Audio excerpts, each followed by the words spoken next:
It's like that. Welcome back. We finna get into another Michael Jackson reaction. And my main thing is this: a lot of people don't know about him and Quincy Jones beef. And I always said this before that bitch ass nigga died. Quincy Jones low key was on some hating ass shit with Michael. I always felt like that. Like it was a point where Quincy Jones pretty much came out and was like, Michael Jackson ain't no genius. He can't learn from him. He ain't trying to be a performer. He can only teach him. Woo. Or it was a point where he was like he gonna get credit for Billie Jean, and Michael didn't come up with Billie Jean by himself, or he took it the bass line from Quincy, one of Quincy's songs or whatever. Which was, I don't know if that's true, but I just feel like Quincy Jones be low key always trying to undermine Michael. I really feel like he creatively tries to undermine Michael, and I really feel like he never really support Michael ideas for real. I really feel like he was just bullshitting and amplifying his music. To me, especially when you hear "We Are the World," like the only thing they do with Michael music is put a few words in here and there, probably amplify this bass, put a little this and that and there, and then now it's a complete song. But at the end of the day, Michael bring you a complete project. I promise you, if we go through any of Michael's demos where Michael wrote the song, he brought you a complete like project, real talk. Whether it was fucking Billie Jean, Beat It, whatever. He had a guitar solo on there. It was Tito playing originally before they went and got bro Eddie Van Halen. But we finna get into this one. What if Michael Jackson quietly lobbied the Grammy committee to block Quincy Jones from receiving an award for Thriller, an album they built together, and Quincy found out? What if, after 3 albums and a decade in the studio, Michael invited Quincy to hear his next record, not to produce it, not to change a note, just to sit in the room and listen like a civilian and say whether it was ready? And what if Quincy told him yes, and the two men never worked together again? You already know the music. Thriller, Billie Jean, Beat It, Don't Stop Till You Get Enough. You've heard these songs 1,000 times. You think you know the story behind them. You don't, because the version of this story that most people carry, two geniuses in perfect harmony, building something beautiful, going their separate ways when the time was right. That version is missing most of what actually happened. What happened inside those studios? What was said? What was taken? What was never forgiven? There were sessions during Thriller where the speakers literally caught fire. 5 days and nights without sleep, 3 studios running simultaneously, no one willing to stop until it was perfect. There was a moment, right before Bad was finished, where Michael Jackson had already made a decision, and Quincy Jones didn't know it yet. There was a phone call that was never made, a credit that was quietly removed, a door that closed without a word. And after Bad, something shifted, not loudly, not dramatically, but permanently. The greatest creative partnership in the history of pop music ended not with a fight, not with a press release, not with any of the things you'd expect. It ended the way the most devastating things always end, slowly, and then all at once. By the time this video is over, you will understand exactly what broke between these two men, when it broke, and why neither of them ever fully recovered from what they built together. Stay with it. The full story is worth it. Neither of them came from comfort. That matters. Quincy Delight Jones Jr. was born in 1933 on the south side of Chicago, into a world shaped by the Depression and racial segregation. Quincy Delight? What type of fucking middle name is Delight, nigga? What the fuck is he, a juice, nigga? He OJ Simpson or something, nigga? Like, what the fuck? That shit sound like Sonny D, nigga. Who the fuck came up with this nigga name? His mother was institutionalized for mental illness when he was 7 years old. He grew up moving between Chicago and Bremerton, Washington, a Navy town with nowhere to hide and nothing to soften the edges of poverty. He found a piano in a community center at 10 years old and didn't let go. By his early teens, he was playing trumpet in Seattle bars, sitting next to a teenage Ray Charles, learning music the way people learn survival, through absolute necessity. By the time Quincy Jones reached his 20s, he had toured with Lionel Hampton's orchestra, studied composition in Paris under Nadia Boulanger, and begun building a reputation in New York as the kind of musician who understood not just how to play, but how to construct, how to architect sound the way an engineer architects a bridge, with load-bearing precision and no room for weakness. Michael Joseph Jackson was born in 1958 in Gary, Indiana. Gary was a steel town, and by the time Michael arrived, it was already hollowing out. The family home on Jackson Street, 9 children, 2 parents, 1 small house, was discipline enforced by a leather strap and a father who understood that talent was a commodity that had to be extracted. Joseph Jackson ran his children like a machine, and Michael was the most efficient part of that machine. He was performing professionally at 6 years old. He had never known what it meant to simply exist without performing. By the time Michael was 10, he was on national television, singing lead for the Jackson 5, moving with a precision that made grown men feel inadequate. He had been robbed of childhood so systematically that he would spend the rest of his life trying to construct a version of it. Neverland, the animals, the carousel, the children he gathered around him. All of it was archaeology, digging for something that had been buried before he was old enough to know it was gone. The fault line was already there, in both of them. Quincy Jones needed to be the architect. Michael Jackson needed to be the instrument. For a decade, those two things aligned perfectly. What no one asked, what no one perhaps dared ask, was what would happen the day Michael Jackson decided he no longer needed an architect. Before we continue, don't forget to like and subscribe to the channel. They met, technically, in 1968, on the set of The Wiz, the film adaptation of the Broadway musical, where Quincy Jones was serving as musical director and Michael Jackson, at 19 years old, was cast as the Scarecrow. The film was not a success, but something else happened during production. Quincy Jones looked at this young man, not quite a child anymore, not yet whatever he was about to become, and saw architecture waiting to be designed. Michael Jackson was looking for an album. His solo work at Motown had stalled. Off the Wall was the test. Released in 1979, produced by Quincy Jones, it became the first solo. The part that they not really getting into is the simple fact that Quincy Jones originally wasn't even focused on Michael. He was really focused on Diana Ross during that time, because you got to remember Diana Ross was the biggest star on the movie. Michael big, but like Diana Ross was on another level at that time. Quincy Jones didn't even take Michael seriously until he heard him in the studio, and it took him to do that, like all of the screams and screeches that he do on mic, that he chose to take Michael's sound and zero in on it, and then he wanted to work with Michael after that. But prior to that, Quincy Jones didn't even have Michael on his radar. He looked at him like he already, to me, already looked at him like he wasn't really on shit for real. Like he looked at him like he was a kid, which he was at the time of him, but he's growing up to be a grown ass man. Around like 1978, he's 20, going on 21 and shit after at this point. Like Michael was becoming his own man around this time. So for him to be kind of still looking at him like that just showed me that he didn't really look at none of the things that he was doing with his brothers outside of Motown. He just really just probably heard the little shit that he heard at Motown and kept it pushing because it wasn't his speed.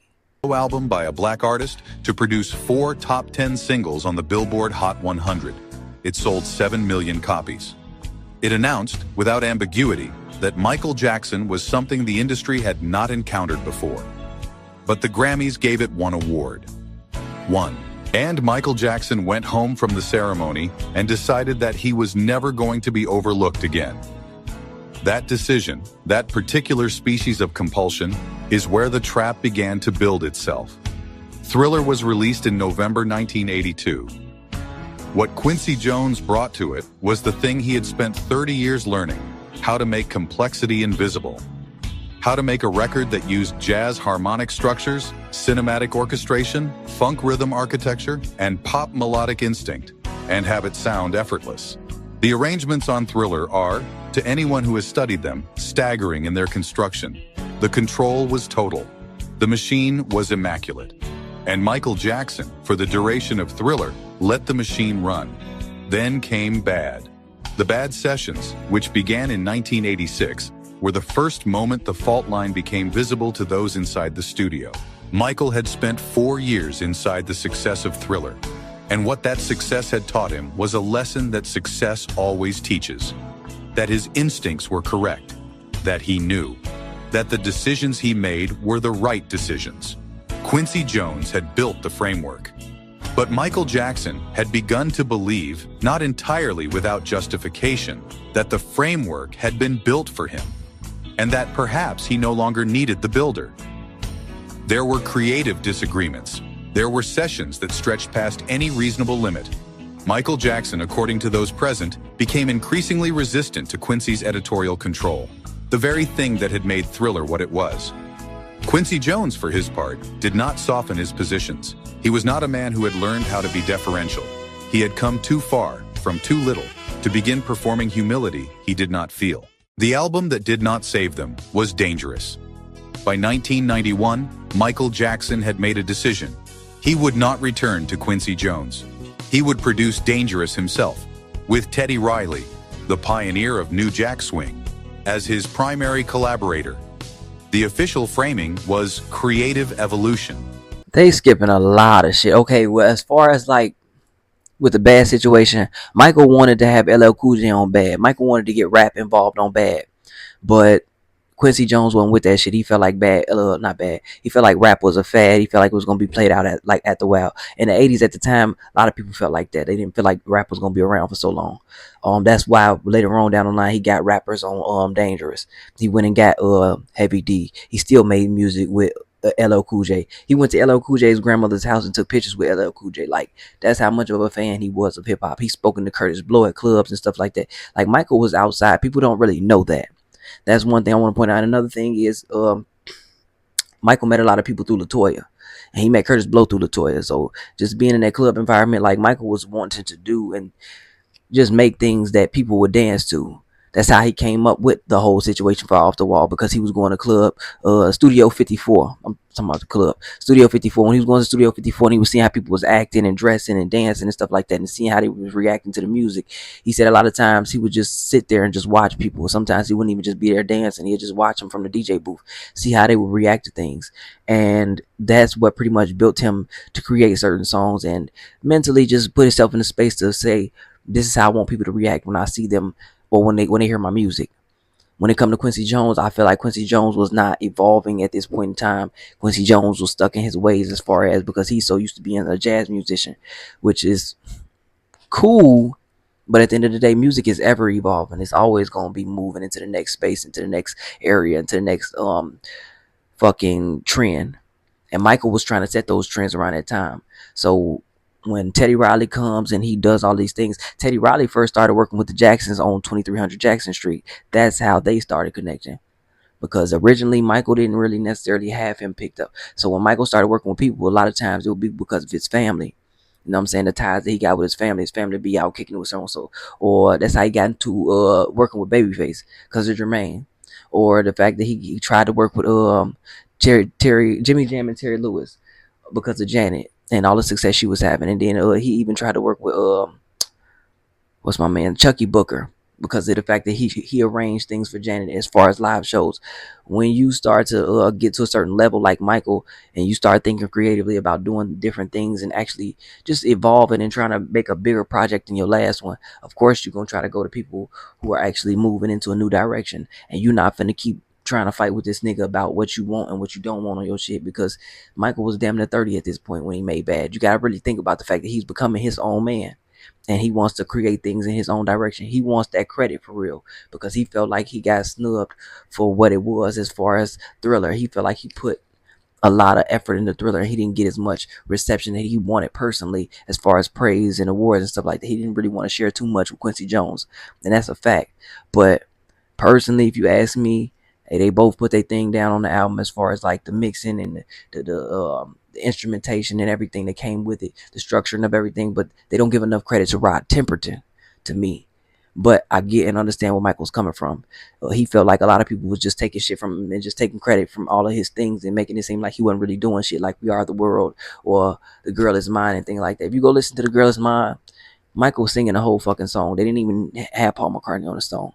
So there's no way in hell Paul McCartney could have wrote any type of parts of that song. Michael literally singing it up and down, from word for word, bar for bar. Same thing with We Are the World. The only thing they changed was a few words. And he even said that as far as Lionel Richie, that's why he hated that people gave Lionel Richie credit, saying he helped write the song, when he really just came in and put a little twist and turn on that bitch, and that was it. But we're gonna get back into it. The truth, as Quincy Jones would later make clear with remarkable candor, was something more personal. Quincy gave interviews. He said he thought Michael had been too greedy in taking songwriting credits. He said Michael had appropriated ideas and arrangements from session musicians without proper acknowledgement. He said, and this is the line that landed like a verdict, that the Thriller sound had been a collaboration and that Michael Jackson had been credited in the public imagination as its sole architect.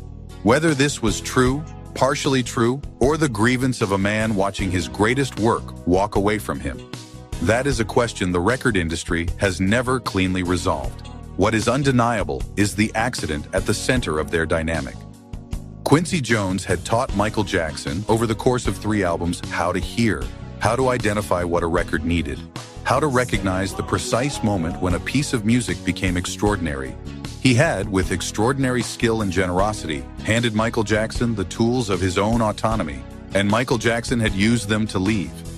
Dangerous was recorded over 2 years at an estimated cost of $10 million. The most expensive album ever made at that point in time. Teddy Riley worked in a studio that Michael had built to his own specifications, with his own equipment, under his own oversight.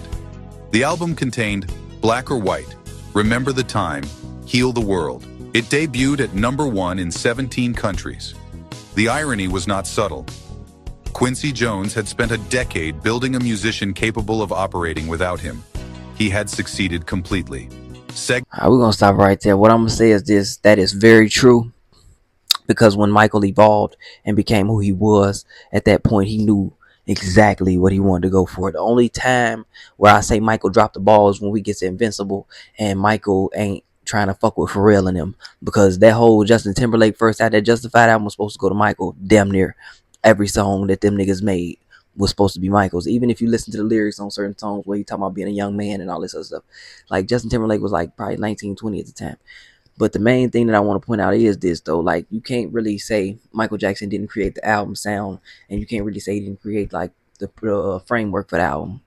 Because when you go back on Michael's demos for Billie Jean and all that shit, you hear him beatboxing and shit. You hear him telling the motherfucking musicians what he want played and how he wanted to sound.